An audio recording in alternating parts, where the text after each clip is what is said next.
Jules Verne, 40e ascension française au Mont Blanc, par Paul Verne. Le 18 août 1871, j'arrivais à Chamonix avec l'intention bien arrêtée de faire coûte que coûte l'ascension du Mont Blanc. Ma première tentative en août 1869 n'avait pas réussi. Le mauvais temps ne m'avait permis d'atteindre que les Grands Mulets. Cette fois-ci, les circonstances ne semblaient pas beaucoup plus favorables, car le temps qui avait paru se mettre au beau dans la matinée du 18 changea brusquement vers midi. Le Mont Blanc, suivant l'expression du pays, mit son bonnet et commença à fumer sa pipe, ce qui, en termes moins imagés, veut dire qu'il se couvrit de nuages, et que la neige, chassée par un vent violent du sud-ouest, formait à sa cime une lourde aigrette dirigée vers les précipices insondables du glacier de la Brenva. Cette aigrette indiquait aux touristes imprudents la route qu'ils eussent prise, bien malgré eux, s'ils avaient osé affronter la montagne. La nuit suivante fut très mauvaise, la pluie et le vent firent rage à qui mieux, et le baromètre, au-dessous de variables, se tint dans une immobilité désespérante. Cependant, vers la pointe du jour, quelques coups de tonnerre annoncèrent une modification de l'état atmosphérique. Bientôt le ciel se dégagea, la chaîne du Breuve et des aiguilles rouges se découvrit. Le vent, remontant au nord-ouest, fit apparaître, au-dessus du col de Balme, qui ferme la vallée de Chamonix au nord, quelques légers nuages isolés et floconneux, que je saluais comme les messagers du beau temps.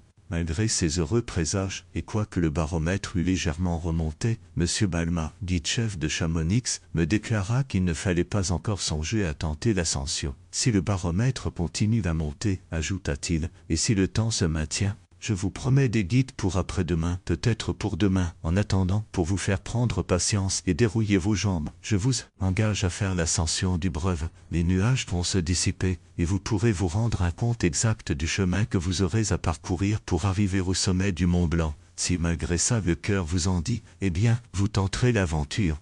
Cette tirade, débitée d'un certain ton, n'était pas très rassurante et donnait à réfléchir. J'acceptai néanmoins sa proposition. Il désigna pour m'accompagner le guide Ravanel-Édouard, garçon très froid et très dévoué, connaissant parfaitement son affaire. J'avais pour compagnon de voyage mon compatriote et ami M. Donatien Lefebvre, touriste enragé et marcheur intrépide, qui avait fait au commencement de l'année dernière un voyage instructif et souvent pénible dans l'Amérique du Nord. Il en avait déjà visité la plus grande partie et se disposait à descendre à la Nouvelle-Orléans par le Mississippi, quand la guerre vint couper court à ses projets et le rappeler en France. Nous nous étions rencontrés à Aix-les-Bains et nous avions décidé qu'une fois notre traitement fini, nous ferions ensemble une excursion en Savoie et en Suisse. Donatien Lefebvre était au courant de mes intentions, et comme sa santé ne lui permettait pas, croyait-il, de tenter un aussi long voyage sur les glaciers, il avait été convenu qu'il attendrait à Chamonix mon retour du Mont Blanc et ferait pendant mon absence la visite traditionnelle de la mer de Blas par le mont Anvers. En apprenant que j'allais au Breuve, mon ami n'hésita pas à m'accompagner. Au reste, l'ascension du Breuve est une des courses les plus intéressantes qu'on puisse faire à Chamonix. Cette montagne, haute de 2525 mètres, n'est qu'un prolongement de la chaîne des Aiguilles Rouges, qui court du sud-ouest au nord-est, parallèlement à celle du Mont Blanc, et forme avec elle la vallée assez étroite de Chamonix. Le brevet, par sa position centrale juste en face du glacier des Bossons, permet de suivre pendant presque tout leur trajet les caravanes qui entreprennent l'ascension du géant des Alpes. Aussi est-il très fréquenté. Nous partîmes vers 7 heures du matin. Chemin faisant, je songeais aux paroles ambiguës du guide-chef. Elles me tracassaient un peu. Aussi, m'adressant à Ravanel, « Avez-vous fait l'ascension du Mont Blanc ?» lui demandai-je. « Oui, monsieur, me répondit-il, une fois, et c'est assez, je ne me soucie nullement d'y retourner. »« Diable, dis-je, et moi qui compte l'essayer. Vous êtes libre, monsieur, mais je ne vous accompagnerai pas. La montagne n'est pas bonne cette année. On a fait déjà plusieurs tentatives, 2 seulement ont réussi. Pour la seconde, ils s'y sont repris à 2 fois. Au reste, l'accident de l'an dernier m'a un peu refroidi les amateurs. Un accident, lequel donc? Ah, monsieur l'ignore, voici la chose. Une caravane, composée de 10 guides et porteurs et de 2 Anglais, est partie vers le mi-septembre pour le Mont Blanc. On l'a vue arriver au sommet, puis, quelques minutes après, elle a disparu dans un nuage. Quand le nuage fut dissipé, on ne vit plus personne. Les 2 voyageurs avec 7 guides et porteurs avaient été enlevés par le vent et précipités du côté de Port-Meilleur, sans doute dans le glacier de la Brenva. Malgré les recherches les plus actives, on n'a pas pu retrouver leur corps. Les 3 autres ont été trouvés à 150 mètres au-dessous de la cime, vers les Petits Mulets. Ils étaient passés à l'état de blocs de glace, mais alors ces voyageurs ont dû commettre quelque imprudence, dis-je à Ravanel. Quelle folie de partir aussi tard pour une semblable expédition. C'était au mois d'août qu'il fallait la faire. J'avais beau me débattre, cette lugubre histoire me trottait dans l'esprit. Heureusement que bientôt le temps se dégagea et que les rayons d'un beau soleil vinrent dissiper les nuages qui voilaient encore le Mont Blanc. Et en même temps, ce qui obscurcissait mon esprit, notre ascension s'accomplit à souhait. En quittant les chalets de Plan-Pras, situés à 62 mètres, on monte par des éboulis de pierre et par des flaques de neige jusqu'au pied d'un rocher nommé la Cheminée, qu'on escalade en s'aidant des pieds et des mains. 20 minutes après, on est au sommet du Breuve, d'où la vue est admirable. La chaîne du Mont Blanc apparaît alors dans toute sa majesté. Le gigantesque mont, solidement établi sur ses puissantes assises, semble défier les tempêtes qui glissent sur son bouclier de glace sans jamais l'entamer, tandis que cette foule d'aiguilles, de pics, de montagnes, qui lui font cortège et se haussent à l'envi autour de lui, sans pouvoir l'égaler, porte les traces évidentes d'une lente décomposition. Du belvédère admirable que nous occupions, on commence à se rendre compte, quoique bien imparfaitement encore, des distances à parcourir pour arriver au sommet. La cime, qui, de Chamonix, paraît s'y rapprocher du dôme du Boutet, reprend sa véritable place. Les divers plateaux qui forment autant de degrés qu'il faudra franchir et qu'on ne peut apercevoir d'en bas, se découvrent aux yeux et reculent encore, par les lois de la perspective, ce sommet si désiré. Le glacier des Bossons, dans toute sa splendeur, se hérisse d'aiguilles de glace et de sérac blocs de glace, ayant quelquefois jusqu'à 10 mètres de côté, qui semblent battre, comme les flots d'une mer irritée, les parois des rochers des Grands Mulets, dont la base disparaît au milieu d'eux. Ce spectacle merveilleux n'était pas fait pour me refroidir, et plus que jamais je me promis d'explorer ce monde encore inconnu pour moi. Mon compagnon de voyage se laissait également gagner par l'enthousiasme, et à partir de ce moment, je commençais à croire que je n'irais pas seul au Mont Blanc. Nous redescendîmes à Chamonix, le temps s'améliorait de plus en plus, le baromètre continuait lentement son mouvement ascensionnel, tout se préparait pour le mieux. Le lendemain, dès l'aube, je courus chez le dit chef, le ciel était sans nuages, le vent, presque insensible, s'était fixé au nord-est. La chaîne du Mont Blanc, dont les sommets principaux se doraient aux rayons du soleil levant, semblait engager les nombreux touristes à lui rendre visite. On ne pouvait, sans impolitesse, refuser une aussi aimable invitation. M. Balma, après avoir consulté son baromètre, déclara l'ascension faisable et me promit les 2 guides et le porteur prescrits par le règlement. Je lui en laissai le choix, mais un incident auquel je ne m'attendais pas vint jeter quelques troubles dans les préparatifs du départ. En sortant du bureau du dit chef, je rencontrai l'Édouard Ravanel, mon guide de la veille. « Est-ce que monsieur va au Mont Blanc ?» me dit-il. « Oui, sans doute, » répondis-je. « Ne trouvez-vous pas le moment bien choisi ?» Il réfléchit quelques minutes, et d'un air un peu contraint. « Monsieur, » me dit-il, « vous êtes mon voyageur. Je vous ai accompagné hier au Breuve. Je ne puis donc vous abandonner. Et puisque vous allez là-haut, j'irai avec vous si vous voulez. Bien accepter mes services, c'est votre droit, car pour toutes les courses dangereuses, le voyageur peut choisir ses guides. Seulement, si vous acceptez mon offre, je vous demande de m'adjoindre mon frère Ambroise Ravanel et mon cousin Gaspard Simon. Ce sont de jeunes et vigoureux gars. Ils n'aiment pas plus que moi un semblable voyage, mais ils ne bouderont pas à l'ouvrage. Et je vous réponds d'eux comme de moi-même. Ce garçon m'inspirait toute confiance. J'acceptais, et j'allais sans perdre de temps prévenir le dit chef du choix que j'avais fait. Mais, pendant ces pourparlers, M. Balma avait commencé ses démarches près des guides en suivant leur tour de rôle. Un seul avait accepté, Édouard Simon. On attendait la réponse d'un autre, nommé Jean Carrier. Elle n'était pas douteuse, car cet homme avait déjà fait 29 fois l'ascension du Mont Blanc. Je me trouvais donc fort embarrassé. Les guides que j'avais choisis étaient tous d'Argentière, commune située à 6 kilomètres dessus, à Monix. Aussi ceux de Chamonix accusaient-ils Ravanel de m'avoir influencé en faveur de sa famille, ce qui était contraire au règlement. Pour couper court à la discussion, je pris pour 3e guide Édouard Simon, qui avait déjà fait ses préparatifs. Il ne m'était pas utile si je montais seul, mais il devenait indispensable si mon ami m'accompagnait. Ceci réglé, j'allais prévenir Donatien Lefque. Je le trouvais dormant du sommeil du juste, qui a parcouru la veille 15 kilomètres dans la montagne. Le réveil offrit quelques difficultés, mais en lui retirant d'abord ses draps, puis ses oreillers et enfin ses matelas, j'obtins quelques résultats, et je parvins à lui faire comprendre que je me préparais au grand voyage. « Eh bien, me dit-il en bâillant, je vous accompagnerai jusqu'au Grand Mulet, et là, j'attendrai votre retour. » « Bravo, lui répondis-je, j'ai justement un guide de trop, je l'attacherai à votre personne. » Nous achetâmes les objets indispensables aux courses sur le glacier, bâton ferré, jambières en gros drap, lunettes vertes s'appliquant hermétiquement sur les yeux, banc fourré, voile vert et passe-montagne. Rien ne fut oublié. Nous avions chacun d'excellents souliers à triple semelle que nos guides firent ferrer à Blas. Ce dernier détail est d'une importance considérable, car il y a des moments dans une pareille expédition où toute glissade serait mortelle, non seulement pour soi, mais pour toute la caravane. Nos préparatifs et ceux de nos guides prirent environ 2 heures. Vers 8 heures, on nous amena nos mulets, et nous partons enfin pour le chalet de la Pierre Pointue, situé à 2000 mètres d'altitude,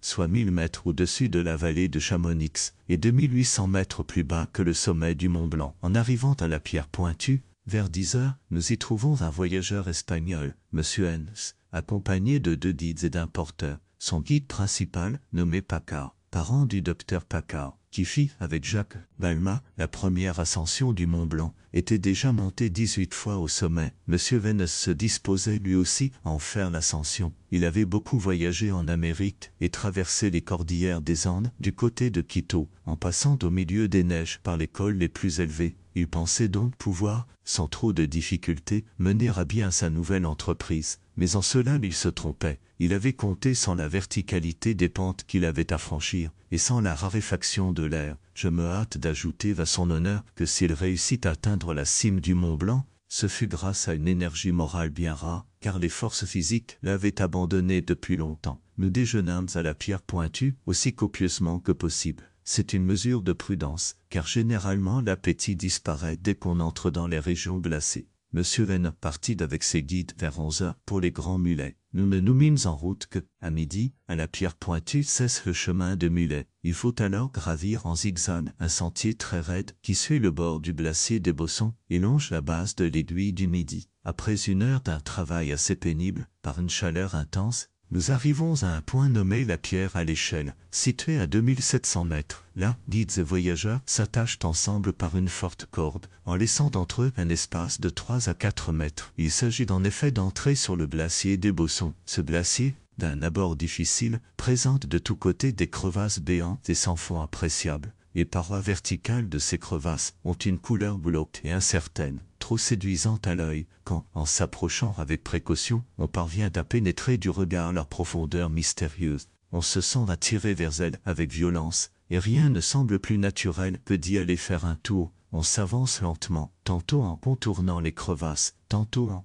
et traversant avec une échelle, ou bien sur des ponts de neige d'une solidité problématique. C'est alors que la corde joue son rôle. On l'attend pendant le passage dangereux. Si le pont de neige vient à manquer, guide ou voyageur reste suspendu au-dessus de l'abîme. On le retire et il en est quitte pour quelques contusions. Parfois, si la crevasse est très large mais peu profonde, on descend au fond pour remonter de l'autre côté. Dans ce cas, la taille des marches dans la glace est nécessaire et les 2 guides de tête armés d'un piolet, espèce de hache, ou plutôt d'herminette, se livrent à ce travail pénible et périlleux. Une circonstance particulière rend l'entrée des Bossons dangereuse. On prend le glacier au pied de l'aiguille du Midi et en face d'un couloir où passent souvent des avalanches de pierres. Ce couloir, environ 200 mètres de largeur, il faut le traverser promptement. Et pendant le trajet, l'un des guides fait la faction pour vous avertir du danger s'il se presse.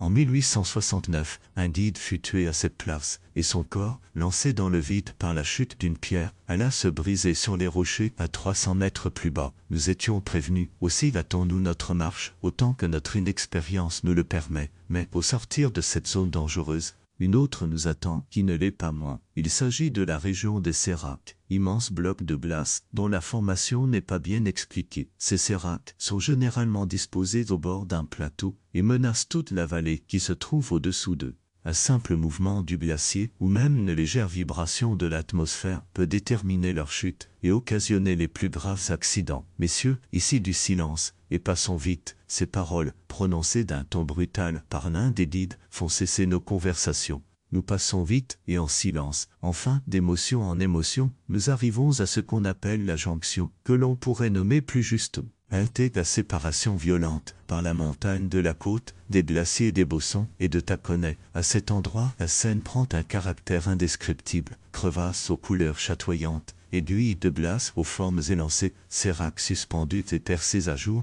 petits lacs d'un vert bloc, forme d'un chaos qui dépasse tout ce qu'on peut imaginer. Joignez à cela le grondement des torrents au fond du glacier, les craquements sinistres et répétés des blocs qui se détachent et se précipitent en avalanche au fond des crevasses, les tressaillements du sol qui se fend sous vos pieds, et vous aurez alors une idée de ces contrées mornes et désolées, dont la vie ne se révèle que par la destruction et la mort. Après avoir passé la jonction, on suit pendant quelque temps le glacier de Taconnay, et on arrive à la côte qui conduit au Grand Mulet. Cette côte, très inclinée, se gravit en lacets. Le guide de tête a soin de les tracer sous un angle de 30 degrés environ quand il y a de la neige fraîche pour éviter les avalanches. Enfin, après 3 heures de trajet sur la glace et la neige, nous arrivons au Grand Mulet, rocher haut de 200 mètres, dominant d'un côté le glacier des Bossons, de l'autre les plaines inclinées de Névet qui s'étendent jusqu'au pied du dôme du Boutet. Une petite cabane, construite par les guides vers le sommet du premier rocher et située à 3050 mètres d'altitude, donne asile aux voyageurs et leur permet d'attendre à l'abri l'heure du départ pour le sommet du Mont Blanc. On y dîne comme on peut, et on y dort de même, mais le proverbe « qui dort dîne » n'a aucun sens à cette hauteur, car on n'y peut faire sérieusement ni l'un ni l'autre. Eh bien, dis-je à Luft, après un simulacre de repas, vous ai-je exagéré la splendeur du paysage, et regrettez-vous d'être venu jusqu'ici? Je le regrette si peu, me répondit-il, que je suis bien décidé à aller jusqu'au sommet. Vous pouvez compter sur moi. Très bien, lui dis-je, mais vous savez que le plus dur reste à faire, Slobast, fit-il. Nous en viendrons bien à bout. En attendant, allons toujours voir le coucher du soleil, qui doit être magnifique. En effet, le ciel était resté d'une pureté remarquable. La chaîne du Breuve et des aiguilles rouges s'étendaient à nos pieds. Au-delà, les rochers des Fils et l'aiguille de Varan s'élèvent au-dessus de la vallée de Salanches et repoussent au troisième plan toute la chaîne des monts Fleury et du Reposoir. Plus à droite, le Buet, avec son sommet neigeux, plus loin la dent du Midi, dominant de ses 5 crocs la vallée du Rhône. Derrière nous, les neiges éternelles, le dôme du Boutet, les monts maudits, et enfin le Mont Blanc. Peu à peu l'ombre envahit la vallée de Chamonix et atteint tour à tour chacun des sommets qui la dominent à l'ouest. La chaîne du Mont Blanc reste seule lumineuse et semble entourée d'un nimbe d'or. Bientôt l'ombre gagne le dôme du Boutet et les monts maudits. Elle respecte encore le géant des Alpes. Nous suivons avec admiration cette disparition lente et progressive de la lumière. Elle se maintient quelque temps sur le dernier sommet, en nous donnant l'espoir insensé qu'elle ne le quittera pas. Mais au bout de quelques minutes, tout s'assombrit, et à ces teintes si vivantes succèdent les couleurs livides et cadavéreuses de la mort. Je n'exagère rien, celui qui aime les montagnes me comprendra. Après avoir assisté à cette scène grandiose, nous n'avions plus qu'à attendre l'heure du départ. Nous devions nous mettre en route à 2 heures du matin, chacun s'étend sur son matelas. Dormir, il n'y faut pas songer, causer, pas davantage. On est absorbé par des idées plus ou moins sombres. C'est la nuit qui précède la bataille, avec cette différence que rien ne vous oblige à engager le combat. 2 courants d'idées se disputent la possession de votre esprit. C'est le flux et le reflux de la mer. Chacun l'emporte à son tour. Les objections à une semblable entreprise ne manquent pas. À quoi bon courir cette aventure? Si on réussit, quel avantage en peut-on retirer? S'il arrive un accident, que de regrets. Alors l'imagination s'en mêle. Toutes les catastrophes de la montagne se présentent à votre esprit. Vous rêvez ponts de neige manquant sous vos pas. Vous vous sentez précipité dans ces crevasses béantes, vous entendez les craquements terribles de l'avalanche qui se détache et va vous ensevelir, vous disparaissez, le froid de la mort vous saisit et vous vous débattez dans un effort suprême, un bruit strident. Quelque chose d'horrible se produit à ce moment. L'avalanche, criez-vous. Qu'est-ce que vous avez? Qu'est-ce que vous faites? S'écrie Lufk, réveillé en sursaut. Hélas, c'est un meuble que, dans le suprême effort de mon cauchemar, je viens de culbuter avec fracas.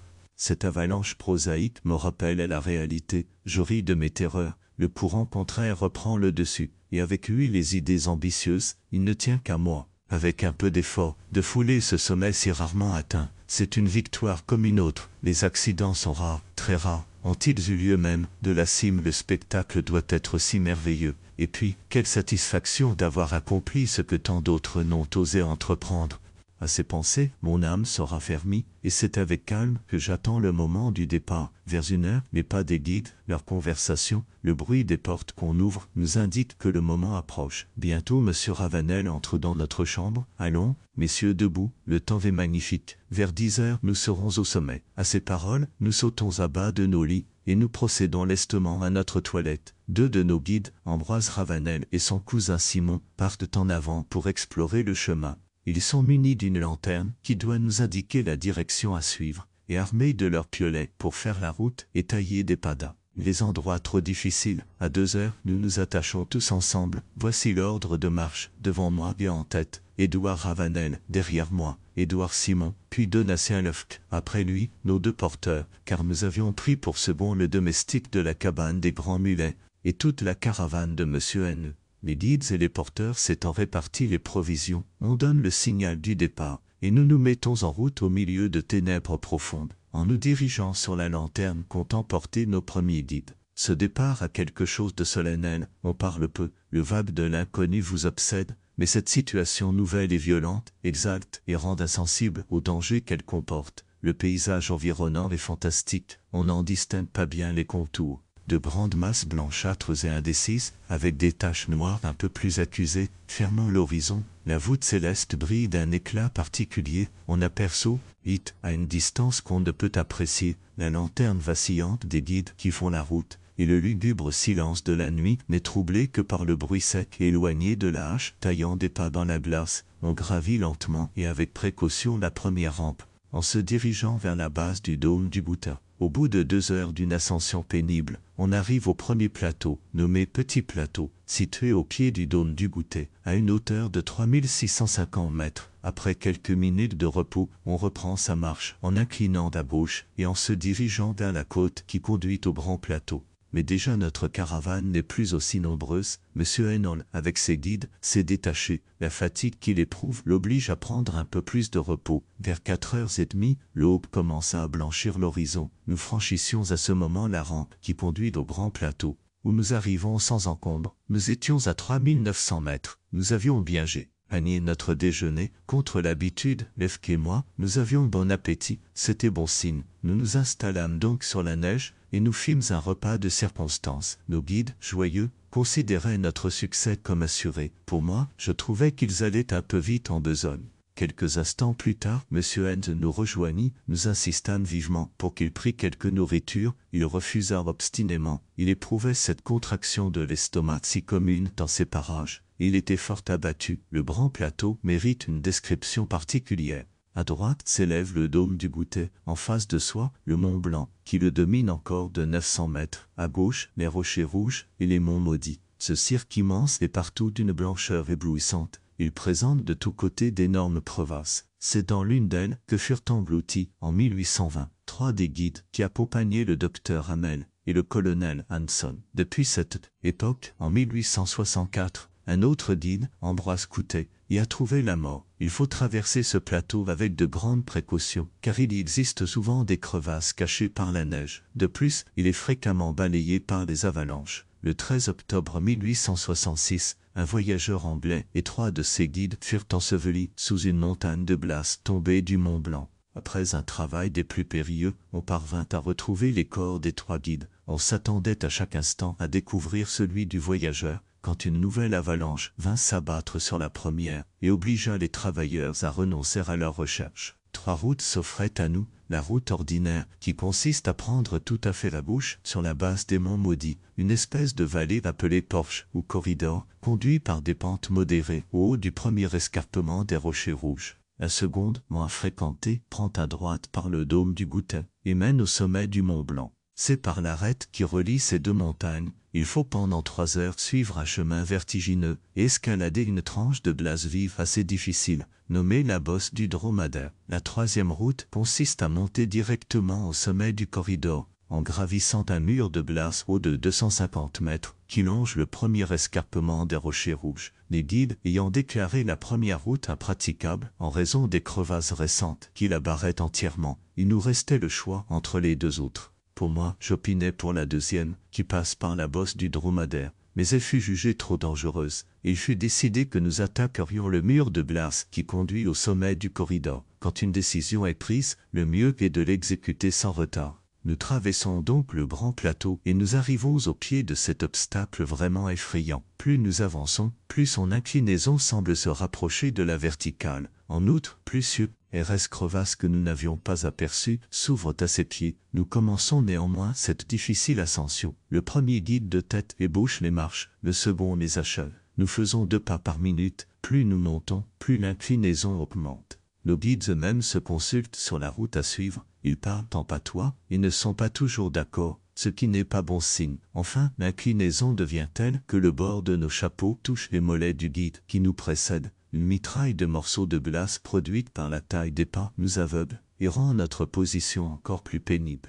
Alors, m'adressant à nos guides de tête, « Ah ça, leur dis-je, c'est très bien de monter par là. Cela n'est pas une grande route, j'en conviens, mais c'est encore praticable. Seulement, par où nous ferez-vous redescendre ?»« Oh, monsieur, me répondit Ambroise Ravanel, au retour, nous prendrons un autre chemin. » Enfin, après 2 heures de violents efforts, et après avoir taillé plus de 400 marches dans cette montée effrayante, nous arrivons à bout de force au sommet du corridor. Nous traversons alors un plateau de neige légèrement incliné, et nous côtoyons une immense crevasse qui nous barre la route. À peine l'avons-nous tourné qu'un cri d'admiration s'échappe de nos poitrines. À droite, le Piémont et les plaines de la Lombardie sont à nos pieds. À gauche, les massifs des Alpes pénines et de l'Oberland, couronnés de neige, élèvent leurs cimes incomparables. Le Mont Rose et le Cervin seuls nous dominent encore, mais bientôt nous les dominerons à notre tour. Cette réflexion nous ramène au but de notre expédition. Nous tournons nos regards vers le Mont Blanc et nous restons stupéfaits. « Dieu, qu'il est encore loin !» s'écrie Luft. Et oh, ajoutai-je, c'était en effet désespérant. Le fameux mur de la côte, si redouté, qu'il fallait absolument franchir, était devant nous avec son inclinaison de 50 degrés. Mais, après avoir escaladé le mur du corridor, il ne nous effrayait pas. Nous prenons une demi-heure de repos, puis nous continuons notre route, mais nous nous aperçûmes bientôt que les circonstances atmosphériques n'étaient plus les mêmes. Le soleil nous frappait de ses rayons ardents, et leur réflexion sur la neige doublait notre supplice. La raréfaction de l'air commençait à se faire cruellement sentir. Nous avancions lentement, en faisant des haltes fréquentes, et nous finissons par atteindre le plateau qui domine le second escarpement des Rochers Rouges. Nous étions au pied du Mont Blanc, il s'élevait, seul et majestueux, à une hauteur de 200 mètres au-dessus de nous. Le Mont Rose lui-même avait baissé pavillon. Lefke et moi, nous étions absolument à bout de force. Quant à M. Hennes, qui nous avait rejoints au sommet du corridor, on peut dire qu'il était insensible à la raréfaction de l'air, car il ne respirait plus, pour ainsi dire. Nous commençons enfin à escalader le Dern. Degrés, nous faisions 10 pas, et nous nous arrêtions, nous trouvant dans l'impossibilité absolue d'aller plus loin. Une contraction douloureuse de la gorge rendait notre respiration encore plus difficile. Nos jambes nous refusaient le service, et je compris alors cette expression pittoresque de Jacques Balmat, quand, en racontant sa première ascension, il dit que ses jambes semblaient ne plus tenir qu'à l'aide de son pantalon, mais un sentiment plus fort dominait la matière, et si le corps demandait grâce, le cœur répondant « Excelsior !» Excelsior, étouffait ses plaintes désespérées, et poussait en avant, et malgré elle, notre pauvre machine détraquée, nous passons ainsi les Petits Mulets, rocher situé à 4666 mètres, et, après 2 heures d'efforts surhumains, nous dominons enfin la chaîne entière. Le Mont Blanc est sous nos pieds, il était 12h15. L'orgueil du succès nous remit promptement de nos fatigues. Nous avions donc enfin conquis cette cime redoutée, nous, et dominions toutes les autres. Et cette pensée que le Mont Blanc seul peut faire naître nous plongeait dans une émotion profonde. C'était l'ambition satisfaite, et pour moi surtout, un rêve devenu réalité. Le Mont Blanc est la plus haute montagne de l'Europe. Un certain nombre de montagnes en Asie et en Amérique sont plus élevées, mais à quoi bon les affronter si par impossibilité absolue d'en atteindre la cime, on doit en fin de compte rester dominé par elles. D'autres, tels que le Cervin par exemple, sont d'un accès encore plus difficile. Mais le sommet de ce mont, nous l'apercevons à 400 mètres au-dessous de nous. Et puis, quel spectacle pour nous récompenser de nos peines! Le ciel, toujours pur, avait pris une teinte d'un bleu très foncé. Le soleil, dépouillé d'une partie de ses rayons, avait perdu son éclat, comme dans une éclipse partielle. Cet effet, dû à la raréfaction de l'atmosphère, était d'autant plus sensible que les montagnes et les plaines environnantes étaient inondées de lumière. Aussi, aucun détail ne nous échappait. Au sud-est, les montagnes du Piémont, et plus loin les plaines de la Lombardie, fermaient notre horizon. Vers l'ouest, les montagnes de la Savoie et celles du Dauphiné. Au-delà, la vallée du Rhône. Au nord-ouest, le lac de Genève, le Jura. Puis, en redescendant vers le sud, un chaos de montagnes et de glaciers, quelque chose d'indescriptible, dominé par le massif du Mont Rose, les Michabelovner, le Cervin, le Wissorn, la plus belle des cimes, comme l'appelle le célèbre ascensionniste Tyndall, et plus loin par la Dinfro, le Manche, l'Eiger et le Finstrahorn. On ne peut évaluer à moins de 60 lieues l'étendue de notre rayon. Nous découvrions donc 120 lieues de pays au moins. Une circonstance particulière vint encore augmenter la beauté du spectacle. Des nuages se formèrent du côté de l'Italie et envahirent les vallées des Alpes pennines, mais sans en voiler les sommets. Nous eûmes bientôt sous le cieux un second ciel, un ciel inférieur, une mer de nuages d'où émergeait tout un archipel de pics et de montagnes couverts de neige. C'était quelque chose de magique que le plus grand des poètes rendrait à peine. Le sommet du Mont Blanc forme une arête dirigée du sud-ouest au nord-est, longue de 200 pas et large d'1 mètre au point culminant. On dirait une coque de navire renversée, la quille en l'air, chose très rare. La température était alors fort élevée,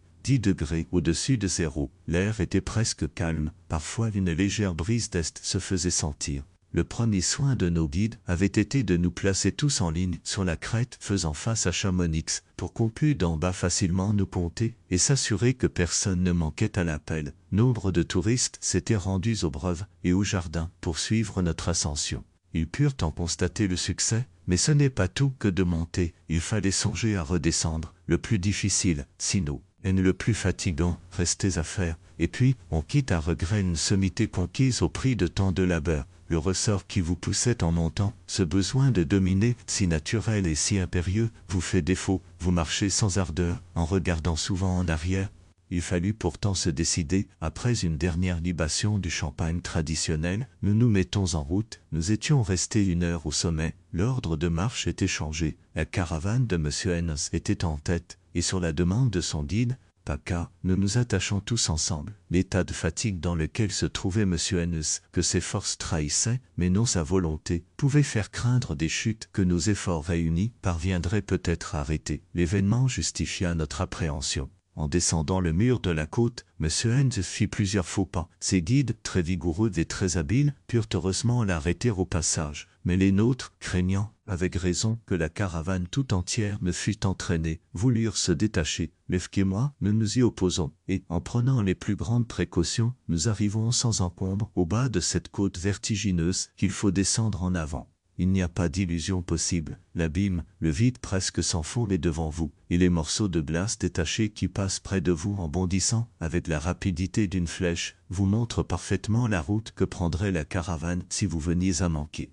Une fois ce mauvais pas franchi, je commençais à respirer. Nous descendions les pentes peu inclinées qui conduisent au sommet du corridor. La neige, ramollie par la chaleur, cédait sous nos pas. Nous y enfoncions jusqu'aux genoux, ce qui rendait notre marche très fatigante. Nous suivions toujours nos traces du matin, et je m'en étonnais quand Gaspard Simon, se tournant vers moi, me dit « Monsieur, nous ne pouvons pas prendre d'autre chemin, le corridor est impraticable, et il faut absolument redescendre par le mur que nous avons grimpé ce matin. » Je communiquai à Lefque cette nouvelle peu agréable. Seulement, ajouta Gaspard Simon, je ne crois pas que nous puissions rester attachés tous ensemble. Au reste, nous verrons comment M.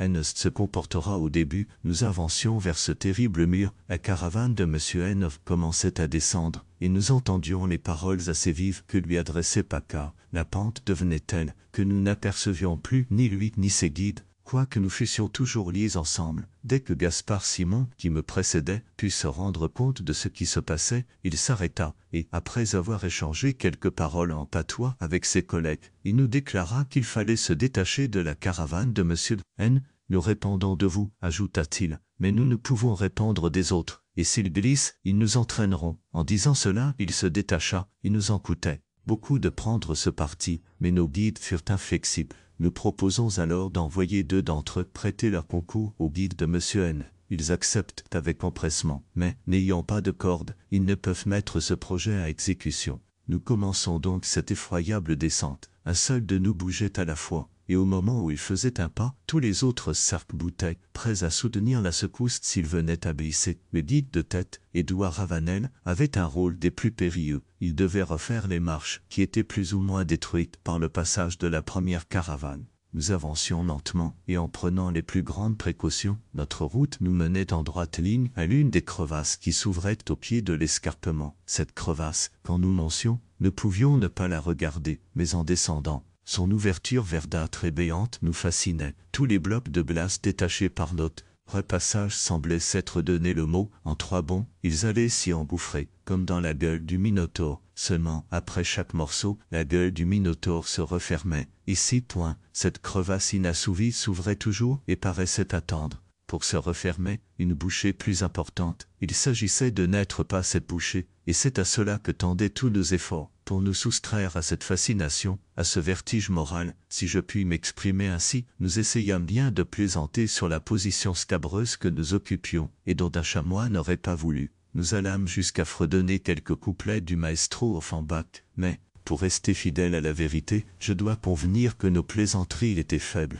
et que nous ne chantions pas juste. Je crus même remarquer, sans en être surpris, que le s'obstinait à mettre sur le grand air du Trovatore des paroles de Barbe-Bleue, ce qui dénotait une certaine préoccupation. Enfin, pour nous remonter, nous faisions comme ces faux braves qui chantent dans les ténèbres pour se donner du cœur. Nous restons ainsi suspendus entre la vie et la mort pendant 1 heure, qui nous parut éternelle, et nous finissons par arriver au bas de cet escarpement redoutable.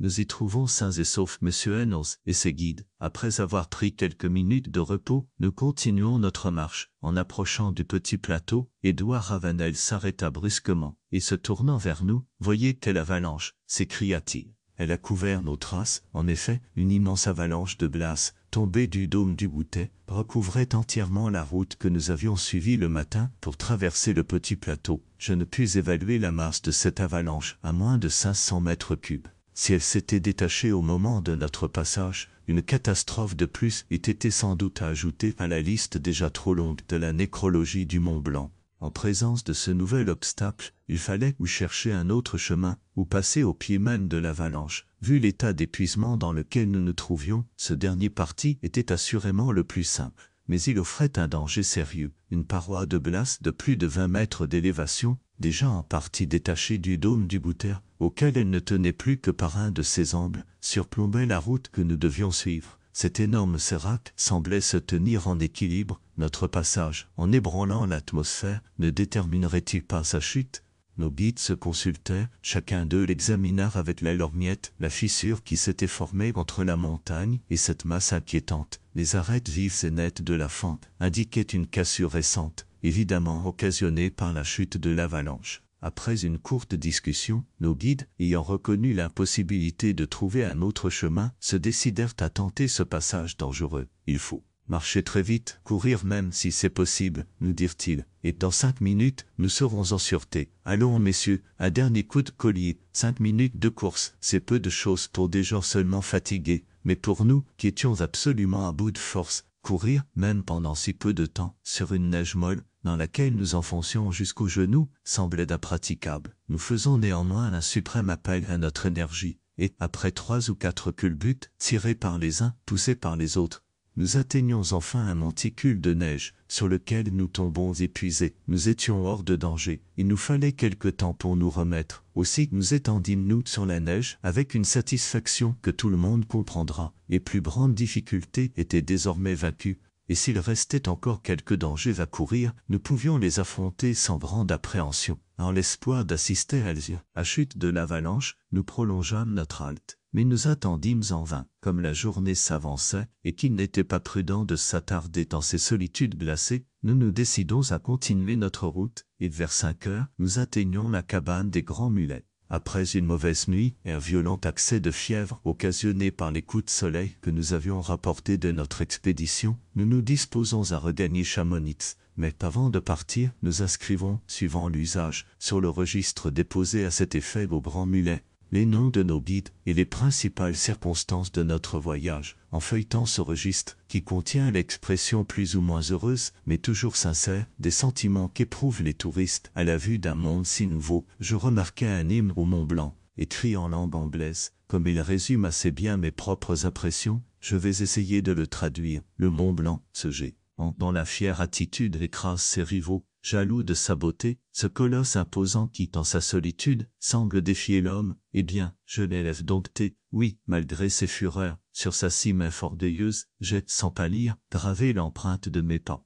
J'ai terni de ses flancs l'hermine radieuse, bravant 20 fois la mort et ne reculant pas. Ah, quelle ivresse immense, alors que l'on domine ce monde merveilleux, ce chaos saisissant de glaciers, de ravins et de rochers que mine l'ouragan déchaîné qui hurle en bondissant. Mais d'où vient ce fracas? La montagne s'écroule, va-t-elle s'abîmer? Quel bruit sourd et profond? Non, c'est l'irrésistible avalanche qui roule, bondit et disparaît dans un gouffre sans fond. Mon Rose, voilà donc ta cime éblouissante. Te voilà, mon Cervin, sinistre et redouté, et vous, Wilter Horner, dont la masse est puissante, voile de la Jungfrau la blanche midité, vous êtes grand sans doute, ardu et difficile, et n'atteint pas qui veut vos sommets et insolents, car plus d'un a péri sur vos flancs indociles, que n'avait point aimé vos séracs chancelants. Mais regarde ici, plus haut, vous dis-je, haussez-vous à l'envie, l'un par l'autre porté, voyez ce pic géant qui donne le vertige. C'est votre maître à tous, à lui la royauté. Vers 8 heures, nous nous mettons en route pour Chamonix. La traversée des Bossons fut difficile,